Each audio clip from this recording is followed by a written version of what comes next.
¿Qué tiene que ver el Bogotazo con los trancones, la polución, los huecos de las calles, la guerra del centavo que libran los buses y, en general, con los problemas de movilidad de Bogotá?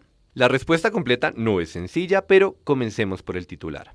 Vamos a contar la triste historia del transporte público en Bogotá, una explicación de Magic Markers. Este video es un aporte de la Facultad de Ingeniería de la Universidad de los Andes al debate sobre movilidad en Bogotá. ¿Y a quién va dirigido? A toda la ciudadanía, pero en particular a nuestros gobernantes. Por favor, tengamos en cuenta los errores que hemos cometido en el pasado y ayudemos a desarrollar una solución inteligente para el transporte de la ciudad.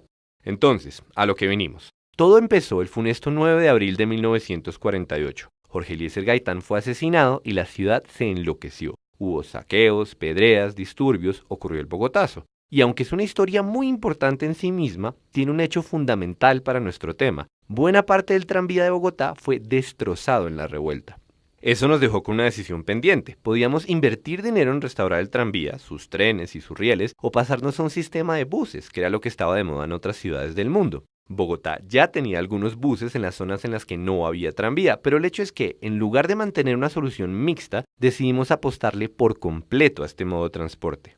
Al principio era el Estado el que administraba y operaba el sistema, o sea, era totalmente público, pero con el paso de los años esa carga se volvió demasiado grande. Entonces se decidió privatizar gradualmente lo que ahora se conoce como transporte colectivo. Los buses públicos, incluidos los trolis eléctricos que llegaron en algún momento, fueron desapareciendo hasta extinguirse por completo en los 90. Pasamos de un modelo totalmente público a uno totalmente privado. En principio, eso no está mal. En Colombia, muchas empresas privadas ofrecen servicios públicos, pero como existen los riesgos del monopolio y estamos hablando de un servicio que afecta la calidad de vida de las personas, la clave está en cuáles son los requisitos que el Estado le impone a esas empresas privadas, y en este caso los requisitos eran mínimos. Es como si el Estado se hubiera sentido tan encartado administrando los buses que se afanó en regalar ese derecho. ¿A quién? Es una buena pregunta, pero no nos metamos por ahí. Lo cierto es que aparecieron dos personajes más en nuestra historia, las empresas afiliadoras y los dueños de los buses. El Estado le asignó a las empresas afiliadoras la responsabilidad de administrar las rutas de la ciudad, pero les dio la libertad de venderle a un tercero el derecho de ofrecer el servicio. Mejor dicho, el Estado le decía a un afiliador, esta ruta, esta y esta son suyas. Luego, el afiliador le decía al dueño de un bus, hey, si quiere, le doy permiso de manejar por una de mis rutas, pero me tiene que pagar por ese derecho.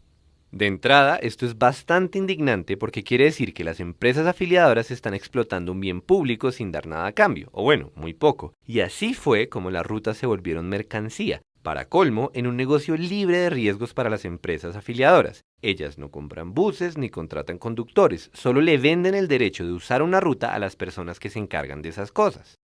Pero más allá de la indignación, el problema de este modelo es que tiene un montón de consecuencias perversas. Veamos. Tenemos 4 actores: el Estado, las empresas afiliadoras, los microempresarios dueños de los buses y los ciudadanos que utilizan el servicio. ¿Qué quiere cada uno? Pues los ciudadanos, es obvio, quieren moverse y deben pagar por ello. Los dueños de los buses quieren recoger tanta gente como puedan porque pues por ahí les entra la plata. El Estado quiere que el servicio de transporte exista y para eso se ocupa de asignar rutas y controlar precios. Y finalmente, las empresas afiliadoras. ¿Qué quieren ellas?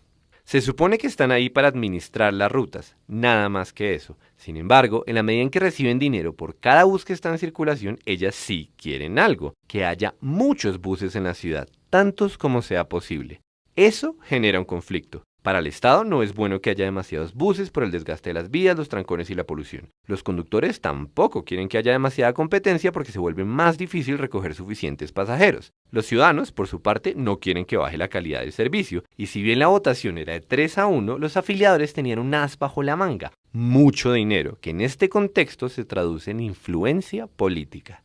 Una y otra vez, en contra de las necesidades de la ciudad, el Estado aprobó la creación de más rutas y permitió que se metieran más buses en cada una. Era un ciclo que se alimentaba a sí mismo.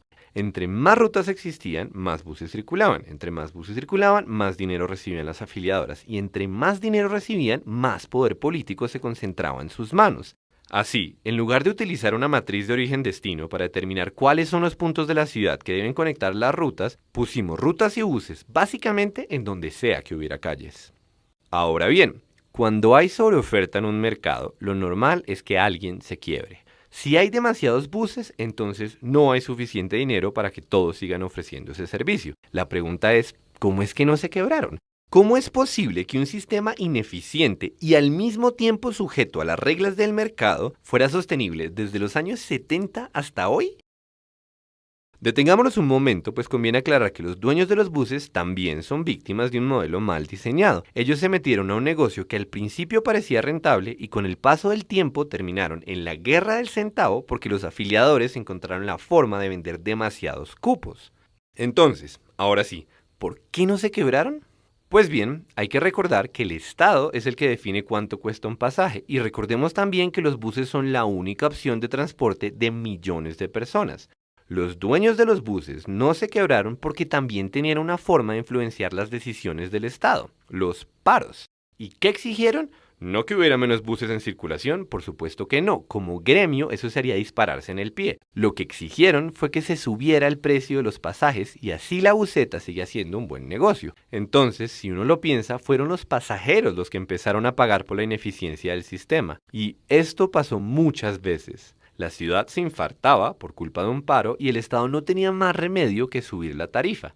Para que se hagan una idea, si uno grafica en el tiempo el aumento del salario mínimo y el aumento de las tarifas de bus y se pone a hacer las cuentas, le da que las personas con menos recursos han llegado a gastar hasta el 20% de sus ingresos en transporte. Deplorable. De hecho, la inequidad como consecuencia de este modelo se ve también en los extremos de la ciudad. Si bien la mayoría de las calles de Bogotá estaban sufriendo por una sobreoferta de buses, en la periferia pasaba lo contrario. Los dueños de los buses no estaban interesados en esas zonas porque allí es más costosa la operación. La razón es que la gente hace trayectos más largos y las calles empinadas o destapadas hacen que el mantenimiento del bus sea más costoso. Ahora bien, eso tiene sentido desde una perspectiva de negocios, pero estamos hablando de un servicio público y si los encargados de ofrecerlo no están interesados en hacer su trabajo, la gente que debería recibir ese servicio resulta marginada. Pero bueno, el punto es que ahora sí tenemos el círculo vicioso completo. Las empresas afiliadoras causaban una sobreoferta de buses, pero, a su vez, con más buses en las calles, los conductores tenían más fuerza para exigir que fuera más caro el pasaje, y entre tanto pasó medio siglo. Polución, trancones, huecos en las calles, precios altos, piratería, conductores irresponsables, 15 paradas en la misma cuadra, buses destartalados, ruido, baja cobertura en los extremos de la ciudad. Todo se volvió la consecuencia natural de tener un modelo mal diseñado. ¿Y los ciudadanos? Nosotros no teníamos cómo atar los cabos. Uno puede ver que las calles de Bogotá están destruidas, pero lo normal es quejarse de que no las arreglan. Muy pocos saben que las vías secundarias simplemente no fueron diseñadas para soportar buses. Incluso, la pésima calidad del servicio se volvió algo familiar para nosotros. El que salía de vacaciones y conocía los sistemas de transporte de otros países, a lo mejor se quejaba de que Bogotá es una ciudad del tercer mundo, pero seguro no se ponía a pensar en lo perverso que era nuestro modelo de transporte colectivo. Y ahora preguntémonos, ¿cómo sería un modelo bien hecho? Primero, no se puede recaudar el dinero en efectivo porque eso fomenta la piratería. Segundo, la operación del sistema debe darse por concesiones para evitar que los buses compitan entre sí.